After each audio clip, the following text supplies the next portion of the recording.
যেতে যেতে হযরতে হালিমা সাদিয়া বললেন, যেমন হযরতে মা আমিনা রাদিয়াল্লাহু তাআলা আনহার বাড়ির দরজায় হযরতে আব্দুল মুত্তালিব বললেন, আয় রে মা, আয় আয় আমার সঙ্গে আয়।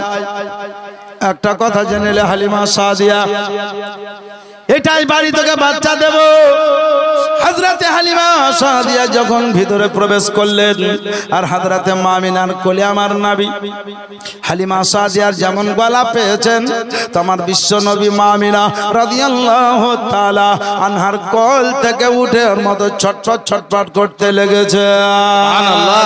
বিশ্ব নবীর উদ্দেশ্যে আমার আসল দুধমা চলে এসেছেন। বাহ বাহ। আমার যাকে চয়েস করেছিলাম সে চলে এসেছে। ওগো মুসলমান, আপনি যদি কোনো বক্তাকে চয়েস করেন আর সেই বক্তারই যদি ডেট পেয়ে যান, সেই বক্তার যদি টাইম পান তো মন আনন্দ পাবে। আপনি যে পাত্রটা চয়েস করবেন ওই পাত্রটা মনের মতো যদি হয়, তার সঙ্গে যদি আপনার মেয়ের বিয়ে হয় আপনার দিল খুশ হবে। আপনি যে পাত্রীটা চয়েস করবেন ওই পাত্রীটা যদি আপনার চয়েস হয়, ওই পাত্রীটার সঙ্গে যদি ছেলের বিয়ে হয় মনটা আপনার বড় আনন্দিত থাকবে। ওই পাত্রীটা আমার বাড়িতে এসে নামাজ রোজা করবে, কোরআন তেলাওয়াত করবে। আমার বিশ্ব নবী রহমাতাল লিল আলামিন বললেন, মা আমিনা, যে দুধ মাটার প্রয়োজন, যে দুধ মাকে আমার চয়েস, ওই দুধ মা চলে এসেছেন। সুবহানাল্লাহ। হযরতে হালিমা সাদিয়া পৌঁছা মাত্র বলতে লাগলেন, বোন আমিনা, আদব সম্মান, উনাকে সম্মান জানালেন। সম্মান জানিয়ে বললেন, ওগো বোন, একটা কথা বলছিলাম। বললে কি, আপনার কোলে বাচ্চা আছে নাকি? বললে হ্যাঁ। বলে বাচ্চাটাকে একটু দেখাবেন। আমার বিশ্ব নবীকে মা আমিনা জান্নাতি চাদরে ঢেকে রেখেছিলেন। সুবহানাল্লাহ। মা আমিনার মনটা শুধু ছটফট ছটফট করছে। রব্বুল আলামিন, আমি যেটা চাইলাম সেটা পেলাম। আল্লাহ গো, তুমি আমাকে জীবনে কোনোদিন কোনো মুহূর্তের জন্য বিন্দু পরিমাণ অসুবিধা হতে দাওনি। মহান আল্লাহ পাক রব্বুল আলামিন এই বাচ্চাকে কে নিবে? আল্লাহর তরফ থেকে নেদা এলো আমিনা। ওগো আমিনা, তোমার বাচ্চা যেমন সৌভাগ্য তো সৌভাগ্য, তোমার বাচ্চাকে যে পাবে সেও সৌভাগ্য হবে। আমি আল্লাহ পাক তোমার বাচ্চার শান শাওকাত ইজ্জত বাড়িয়ে দিয়েছি। তোমার বাচ্চাকে যে দেখবে সেও বড় খুশনসিব হবে, বাচ্চাকে যে পাবে খুশনসিব হবে।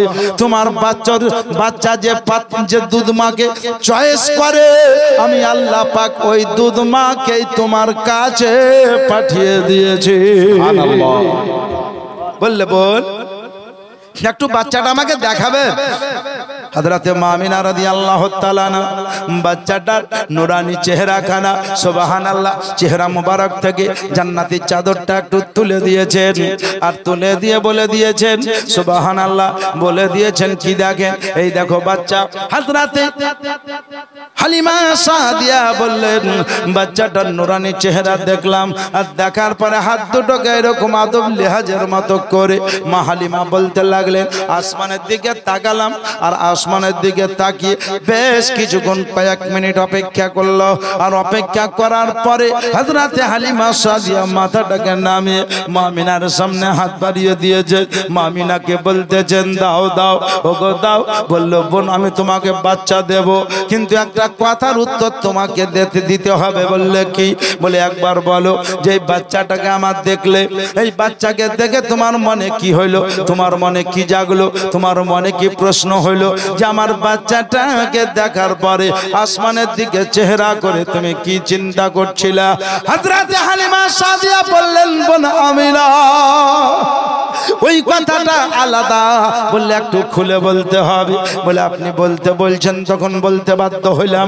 বললে কি? বলে আমি তায়েফের নগর থেকে যেই দিন, সুবহানাল্লাহ, তায়েফের নগর থেকে আমি যেই দিন মক্কা মুকাররমা আসি তার আগে রাত্রিতে, সুবহানাল্লাহ, আমি নিদের অবস্থায়, ঘুমের অবস্থায় স্বপ্ন যোগে একটা স্বপ্ন দেখতেছিলাম। আমি ঘুমের অবস্থায় বহু স্বপ্নের মধ্যে দেখে একটা মারাত্মক স্বপ্ন দেখেছি, চমৎকার স্বপ্ন দেখেছি, উত্তম স্বপ্ন দেখেছি, বেহতরিন স্বপ্ন দেখেছি। সে স্বপ্নটা হলো এটাই, পিপাসার তাড়নায় ময়দানে মরুভূমিতে দৌড়াদৌড়ি করছিলাম। শেষ বেলাতে, সুবহানাল্লাহ, আমি জানো একটা নদী দেখতে পেলাম। আর ওই নদীটা দেখার পরে, সুবহানাল্লাহ, আমি নিজের নেমে দুই হাতে এক চুল্লো পানি তুললাম, পানি পান করব মনে ইচ্ছা করে মুখের কাছে নিয়ে গেলাম। আর একটা বাচ্চা ছেলে, বাচ্চাটার চেহারা বড় সুন্দর, ওই বাচ্চা ছেলেটা নুরানিময় চেহারা বলা ছেলেটা আমার হাতটাকে ধরে নিয়ে বলল, ওগো মা হালিমা, এ পানি পান করিও না, পানি পান করা যাবে না। পানি পান করে শুধু পিপাসা নিবারণ করবে, পিপাসাটা দূর করবে, এমনই একটা জিনিস তোমাকে দেওয়া হবে।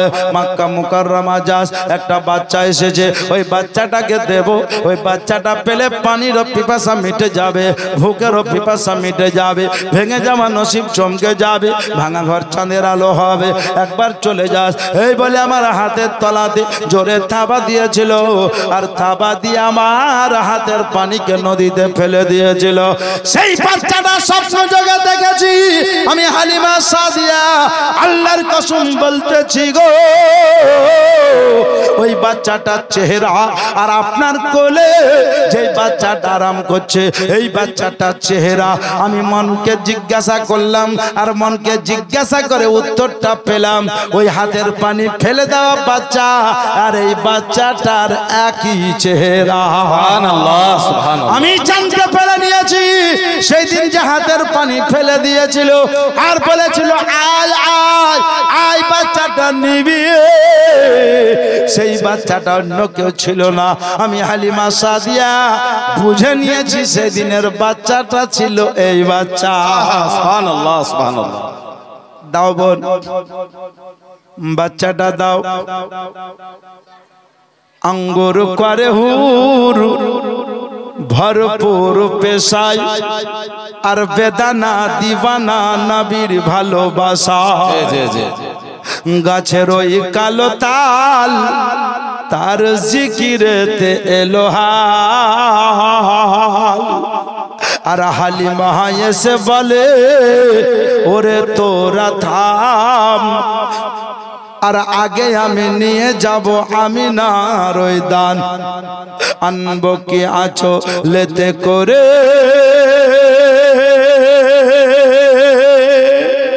তুলে রাখবো মোর মাটির ঘরে মদিনারে। বলো বলো অমন কাবা নূরে মুস্তাফা নিবে কি মোরে গো। হযরত মা আমিনা রাদিয়াল্লাহু তাআলা বাচ্চাটা অর্পণ করছে, আর মা হালিমা সাদিয়া গ্রহণ করছেন। এই অবস্থায় নবী আমার হালিমা সাদিয়াকে দেখে তাবাসসুম মুচকি হেসে দিয়েছে। মা আমিনা বললেন, বহুদা এসেছিল, নবী আমার তাদেরকে একবারও দৃষ্টি দিয়ে দেখেননি, তোকে দেখে মুচকি হেসে দিয়েছে। আমি আমিনা বুঝে নিয়েছি তোকে চয়েস করে নিয়েছে। সুবহানাল্লাহ।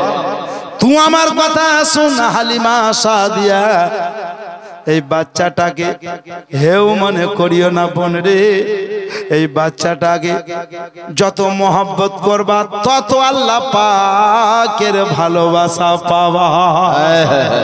এই বাচ্চাটাকে বড় প্যার করবা, মহব্বত করবা, শুধু তুমি নয়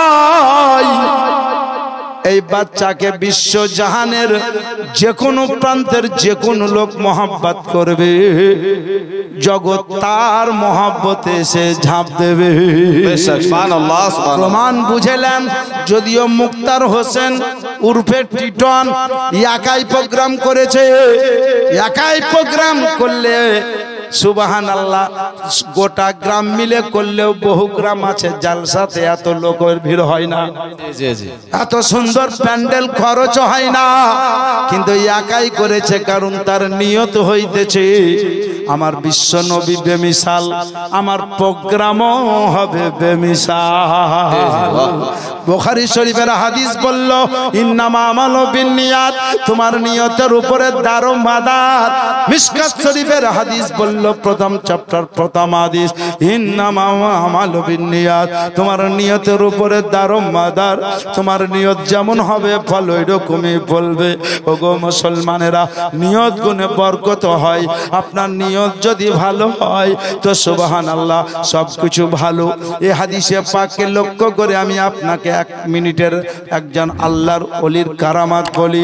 একজন আবিদ, একজন আল্লাহওয়ালা একটা আপেলের বাগান দিয়ে হেঁটে যান, আর একজন আপেল আল্লাহওয়ালা আপেলের বাগান দিয়ে হেঁটে যাচ্ছেন, কিন্তু আল্লাহর আবিদ সুবহানাল্লাহ যিনি বাগানের মালিক তিনি কিন্তু তার থেকেও বড় উন্নত মনের আল্লাহর ওলি। একজন আবিদ বাগান দিয়ে হেঁটে যায়, ফলের বাগান দিয়ে, আর বাগানের যিনি সেবক মালিক তার থেকেও 1000 গুণ বড় ওলি। ওলি পৃথিবীতে মেলা, কিন্তু আপনারা জানেন একজন পাগলা নামে ওলি ছিল যার নাম হযরত ওয়াইসাল কুন্নি। নবীর পাগড়ি জুব্বা মোবারক হযরত আবু বকর ও হযরত ওমর রাদিয়াল্লাহু তাআলা আনহুমা ইনারাই তিনাকে দিতে গেছিলেন যে আমার নবী দিয়েছেন বলে। জোরে সুবহানাল্লাহ। চিন্তা করেছেন কে কোন ভেসেজি বেড়া। তো যে আবিদ বাগান দিয়ে যাচ্ছে, তো বাগানের সেবক যিনি মালিক যিনি তিনি উনাকে দেখছেন, উনি উনাকে দেখছেন। বললে এই বাগান আপনার? তো উনি কিন্তু জবান দিয়ে বলছে এই বাগান হলো আল্লাহর। জোরে বলুন সুবহানাল্লাহ। বলে এটা মৌখিক? তো বললে না, কোরআন শরীফে আছে লিল্লাহি মা ফিস সামাওয়াতি ওয়া মা ফিল আরদ, আসমান জমিনে যা কিছু আছে সমস্ত আল্লাহর, আমি ক্ষণিকের জন্য আছি। বেরাদারান ইসলাম কি বলছো? বেরাদারান ইসলাম আমি আপনাদেরকে জানাই। তো বললেন কোথায় যাবেন? তো বলছে জিনোফিলার, আমি জমিন ভ্রমণ করতেছি। তো আপনাকে একটা শেপ দিব, খাবেন গাছের ফল? বললে দেন। একটা দিলেন, তো উনি খেলেন, তো সুস্বাদু ফল। দেখবেন ভালো যদি লোক হয় তো ভালো লোকের বাগানের ফল খেতেও ভালো হয়। সুদখোর যদি হয় তো আর বাগানের ফলে খেলিবেন ঠিক, কিন্তু ভেতর পুঙ্গাও চেপে যাবে। মিল করে লিয়েন। খালি সুদখোর বলি বলছি না, চুগলিখোর সুদখোর বহু কোয়ালিটির আছে। ভালো লোকের জিনিসই ভালো হবে, যদিও লোকটা উস্কো খুস্কো হতে পারে, জীর্ণ শীর্ণ হতে পারে, কিন্তু লোক যদি ভালো হয় তো সবকিছুই ভালো হবে। আর লোক যদি নোংরা হয়, খাসির বিরিয়ানি করে, তো দেখবেন ধুয়েটা হয়ে গেল, নাহলে কিছু একটা গন্ডগোল বাঁধলো। আমি আপনাদেরকে বুঝাতে চাই, ফলটা খেয়ে ওনাকে ভালো লেগেছে, তো ইনি বুঝতে পেরে নিয়েছেন। ইনি বলছে আর নিবেন, কিন্তু ইনি ফলটা খেতে খেতে মনে করে নিয়েছে আল্লাহ এই বাগানটা যদি আমারও হতো তো ফলের যা সুস্বাদ, এই বাগান বিক্রি করে অনেক টাকা উপার্জন করা হতো। এই বাগানটা যদি আমারও হতো, খালি একটু নিয়ত। সুবহানাল্লাহ। এই লোকটার বাগান এই সুস্বাদ ফলের, ভালো ফলের ভালো দাম পায়। তো বলছে আর নিবেন? উনি বুঝে নিয়েছেন, তো বলছে আর নিবেন? তো বলছে আর একটা দিলে হয়তো। আর একটা চট করে পেরে দিয়েছেন, তো এটাও খেতে লেগেছে। খেতে খেতে বলছে এই ফলটা কোন গাছের দিলেন? বলছে এর পূর্বে যেই গাছের খেলেন ওই গাছেরই দিয়েছি। তো বলছে पहले जिस दरख्त का फल मैंने खाया उसका स्वाद और था, और इस फल का स्वाद और है। মানে এর স্বাদ একবারে বেকার পানির মতো। তো যিনি দিলেন তিনি বলছেন যে जैसा आपका नियत बदल गया उसका फल, जैसा आपका नियत बदल गया वैसा ही फल का मजा भी अल्लाह ने बदल दिया। सुभानाल्लाह, सुभानाल्लाह। আপনার নিয়ত যেমন পরিবর্তন হয়েছে, আপনার ফলের মজারও পরিবর্তন আল্লাহ করে দিয়েছে। আমি আপনাদেরকে জানাতে চাই যে সুবহানাল্লাহ বলা হয়েছে কোনো একটা লোককে পাঠান, এটা ক্লিয়ার করলেন, বারে বারে মাইকে বলা যাবে না, কাউ কোনো একটা লোককে নির্বাচন করে দেন। বেরাদারান ইসলাম, এই আজিমুস শান প্রোগ্রাম আমি আপনাদেরকে বলতেছিলাম যে মুক্তার ভাই হয়তো নিয়তকে সঠিক রেখেছে বলে সুবহানাল্লাহ, তার প্রোগ্রামও সঠিক, তার সুবহানাল্লাহ সব কাজই সঠিক। শুধু ওই নয়, যিনি নবীর মহব্বত এরকম করবে তিনার সুবহানাল্লাহ পরিবেশ ওই মহব্বতেরই হবে। হালিমা সাদিয়া বলতেছেন নবীকে পেলাম, নবীকে পেয়ে আরে পেলাম তো পেলাম, কসম খোদার মা আমিনার কোলে নবী, তখন আমি নবীকে দেখলাম, কয়েকদিনের খিদাহীন মহিলা ছিলাম, নবীকে দেখার মাত্র আমার ভোগ পিপাসা সমস্ত মিটে গেল। সুবহানাল্লাহ, সুবহানাল্লাহ। আচ্ছা একটা কথা বলেন, আপনারা নবীর সভাতে আছেন, ভোগ লেগেছে কি? সত্যি কথা বলবেন, ভোগ লেগেছে? লাগেনি। নবী মুস্তাফার সভাতে থেকে যদি ভোগ না লাগে, বিশ্ব নবীকে স্বয়ং দেখলে কেমন করে ভোগ লাগে? নবীর সভাতে বসে থেকে যদি ভোগ না লাগে তো নবী মুস্তাফাকে দেখলে কেমনে ভোগ লাগবে? সাহাবা ইকরামেরা বলতেন, বিশ্ব নবীর বিবি হযরতে উম্মুল মুমিনিন আয়েশা সিদ্দিকা রাদিয়াল্লাহু তাআলা আনহা বলতেন, কসম খোদার 3 মাস ধরে যদি ঘরে খাবার না হতো, কারণ নবী একদিন বলেছিলেন, আয়েশা একদিন একবেলা ঘরে খাবার হয়নি, তার জন্য কি তোমরা কোনো আমার ব্যাপারে অন্য আলোচনা করেছো নাকি? বলে ইয়া রাসূলুল্লাহ, কাতলা মাছের মতো আয়েশা সিদ্দিকা দরপার করে কাঁদতে লেগেছিল। নবী গো, সেটা কিছু মনে করিনি। বললে তোমরা উম্মে সালমা উম্মে হাবিবার সঙ্গে আলোচনা করছো। বিশ্ব নবী আজকে আমাদের খাবারের কোনো বন্দোবস্ত করে দেননি। বলে ইয়া রাসূলুল্লাহ, আমরা এটা গোপনীয়, আমরা আপনার বিবিগণ আমরা আলোচনা করছিলাম, হয়তো এই বেলা পাইনি, নিশ্চয়ই সামনের বেলা নবী দিবেন। আমার নবী বলতেছেন, আমি দেখছিলাম আমার বিবি কেমন ধৈর্যশীল, আমি দেখছিলাম আমার বিবি কেমন, এই জন্য তোমরা গোপনে আলোচনা করেছো। কিন্তু গোপনে তো গোপনে, লুকিয়ে তো লুকিয়ে, অন্ধকারে তো অন্ধকারে, মাটির তলায় তো মাটির তলায়, পানির ভিতরে তো পানির ভিতরে, আপেল ফল ফলালির ভিতরে, যে কোনো প্রান্তে, পাথরের তলাতে হোক, যে কোনো প্রান্তে যদি কোনো আলোচনা করো, আমি রহমাতাল লিল আলামিন, উপরে যেমন দেখি ভিতরে তেমন দেখি। ইন্নী আরা মালা তারাউনা ও আসমাউ মালা তাসমাউন। আমি বিশ্ব নবী তোমাদেরকে বলে দিলাম, যদি আমার ঘরে খাবারের অভাব অটন হয়, তোমার বাপকে বলো আমার সঙ্গে ব্যবস্থা করে নিবে। জোরে বলো সুবহানাল্লাহ। মাইশা সিদ্দিকা কাতলা মাছের নয়, ধরফর করে কাঁদতে লেগেছে, ইয়া রাসূলুল্লাহ, ইয়া হাবিবাল্লাহ, কসম খোদার নবী গো, আপনার জন্য জীবন দিয়েছি, মন দিয়েছি, প্রাণ দিয়েছি, মরতে যদি হয় আপনার মহব্বতে মরব, গলা যদি দিতে হয় আপনার কদমের তলায় দিয়ে দিব, প্রাণ যদি বিলীন করতে হয় আপনার কদম মোবারকের তলায় দিব। নবী গো, 3 মাস ধরে ঘরে যদি চুলো না জ্বলে, ইয়া রাসূলুল্লাহ, ভোগ পিপাসা লাগে না। নবী গো, আপনার চেহারা দেখলে আমাদের ভোগ পিপাসা মিটে যায়। সুবহানাল্লাহ, সুবহানাল্লাহ। হযরত হালিমা সাদিয়া বলল, বিশ্ব নবীকে নিলাম, আর নেওয়ার পরে বাড়ি থেকে বেরিয়ে গেলাম, একটা খেজুর গাছ পেলাম, একটু ধানা দিয়ে, একটু তেল লাগিয়ে, একটু টেক লাগিয়ে আমি বিশ্ব নবীকে দুধ পান করাতে লাগলাম। নবী আমার, আপনারা ওয়াজে শুনেছেন, নবী ডান দিকে দুধটা পান করলেন, বাম দিকে যখন লাগালেন, নবী বারবার মুখটা টেনে নিলেন। হালিমা সাদিয়া চিন্তায় পড়ে গেলেন, এই স্থানকে কেউ নষ্ট করে দিয়েছেন নাকি, মন্দ করে দিয়েছেন নাকি? ওগো মুসলমানেরা, হালিমা সাদিয়া বলতেছেন, আল্লাহ পাক বারবার লাগালা, মুখটা টেনে নিল, কিন্তু হালিমা সাদিয়া বলছেন, একটা নেদা চলে। বেরাদারানে ইসলাম, আমি আপনাদেরকে জানাতে চাই, হালিমা সাদিয়া বলতেছেন, ওগো জগতের লোক শোনো, ওগো জগতের মুমিন মুসলমান শোনো, ওগো পুরুষ তোমরাও শোনো, মহিলা তোমরাও শোনো, যুবক যুবতী শোনো, বৃদ্ধা বৃদ্ধ সবাই শোনো। আমি হালিমা সাদিয়া, একটা আওয়াজ বেরিয়ে এলো, হালিমা সাদিয়া একবার বলো, তোমার কি কোনো দুধ বাচ্চা আছে? তোমার কি কোনো দুধের ছেলে আছে? বলে আছে আছে। বলে তাই যদি হয়, তুমি যে বাচ্চা বাচ্চাটা পেয়েছো, আদিল ইনসাফি বাচ্চা পেয়েছো, আকলমান বাচ্চা পেয়েছো, এই বাচ্চাকে দুধ পান করাতে লেগেছো। উনি ডান দিকের স্থানটা পান করে নিয়েছেন, বাম দিকটা দুধ পানের জন্য বাকি রেখে দিয়েছেন। ওগো হালিমা সাদিয়া চিন্তা নাই, যাও খুশনসিব তুমি, তোমার দুধ বাচ্চার জন্য বাম দিকটা দুধটা বাকি রেখে দিয়েছেন। আমি আপনাদেরকে বুঝাতে চাই, বড় আদিল ইনসাফি বাচ্চা, এক ভাই আর এক ভাই আমরা মেরে খাই, কিন্তু বিশ্ব নবী জগৎকে জানিয়ে দিলেন, ও বাচ্চারা শোনো, কোন মায়ের যদি সুবহানাল্লাহ দুটো সন্তান দুধেরই হয়, একসঙ্গে সুবহানাল্লাহ জামা বাচ্চা হয়, দুধ পান করা বাচ্চা হয়, খবরদার খবরদার দুটো দুধ একটা বাচ্চাই পান করিও না, একটা একজন করবা আর একটা আরেকজন করবা, কারণ দুধ ভাইকে ফাঁকি দিও না।